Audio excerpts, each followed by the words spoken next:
back to Good Morning Colorado right now, taking a live look from Fort Morgan outside, and it looks chilly out there with all those clouds, but looks like we may be in store for some sunshine. Let's get a check on that. We got Marty with the weather. Good morning, Marty. Good morning, Kershaw. Good morning, everyone. I do think that most areas are going to see a lot of sunshine today. We're noticing that as viewed from Community Banks of Colorado and Monument, looking back south across the city. A little bit of wind moving the flag around. Still have some snow to melt from that burst that came through, and really just affected a small sliver of northern El Paso County. But at my house, I picked up about 4 inches in an hour. Turned out to be about 6 with that Tuesday night, Wednesday morning thing. But some of that's melting off, and we'll continue to work on that today. Right now, most areas in eastern Colorado are reporting 20s or 30s, and the warmer temperatures are found in the areas where the wind is already blowing in some capacity.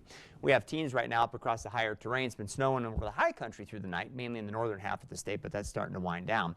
Strongest pockets of wind are going to be found up here over and near the mountains, and we have a pretty good little plume of wind coming down the Arkansas River that's pretty obvious in eastern Fremont County and parts of Pueblo County. It gets lighter as you get out into the far eastern plains, but there are still some breezy pockets here as well. As we move into the late afternoon hours, it does look like most of the stronger wind gusts will be found in pockets over and near the mountains. And again, in kind of a chute here coming down through eastern Fremont County into Pueblo County. But I think most areas at times will at least be breezy, and that always makes it feel a little colder than the numbers might otherwise suggest. So keep a coat with you today. Even in the sunshine, I think you'll probably need it. Futurecast shows that off and on into the afternoon, some scattered snow showers may continue, mainly over the mountains in northern Colorado. Could keep some of the big mountain passes a little bit dicey at times if your travel plans take you up that way. Most areas in eastern Colorado should be in the 40s to around 50 this afternoon. 20s for the high country, probably 40s for the mountain valleys, and 30s through most of Teller County. And then as we head into tonight, we'll continue to see some off and on snow showers, mainly up here across the Continental Divide, say from I-70 northward.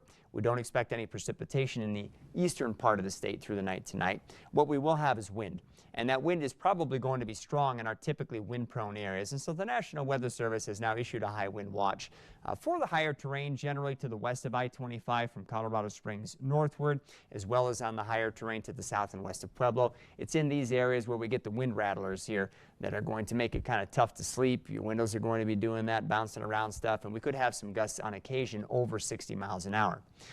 Temperatures tonight will probably stay in the 20s and 30s near the mountains, thanks to the wind helping to stir things up. As you get away from the mountains, we could drop off into the teens. I do think the mountain valleys will see their wind slow down, so they'll likely drop back into the single digits. And so generally speaking, where the wind is blowing, it stays warmest tonight, but that's still not terribly comfortable. See some of the clouds off to the north and east of Colorado Springs as we're being sideswiped by a little system this morning, but I think we'll keep them to the north and east during the day today, and we'll be a little warmer tomorrow. And then this work week, if you're just joining us, it'll be a little bit nutty trying to figure out what high temperatures might look like, or maybe they won't be very high. Or if you're high enough in the mountains, maybe they'll be higher. It's a long story. Late in the week, we might get some snow. Stay tuned for some of that fun. Ooh, we sure will. And I think Thursday's a day where it might be a little bit chilly, so we'll keep an eye out for that too, right? It could be, depending on where you live, it could be quite a few more days, but I think Thursday gets everybody, yeah. Okay, good to know. Thank you, Marty. Well, more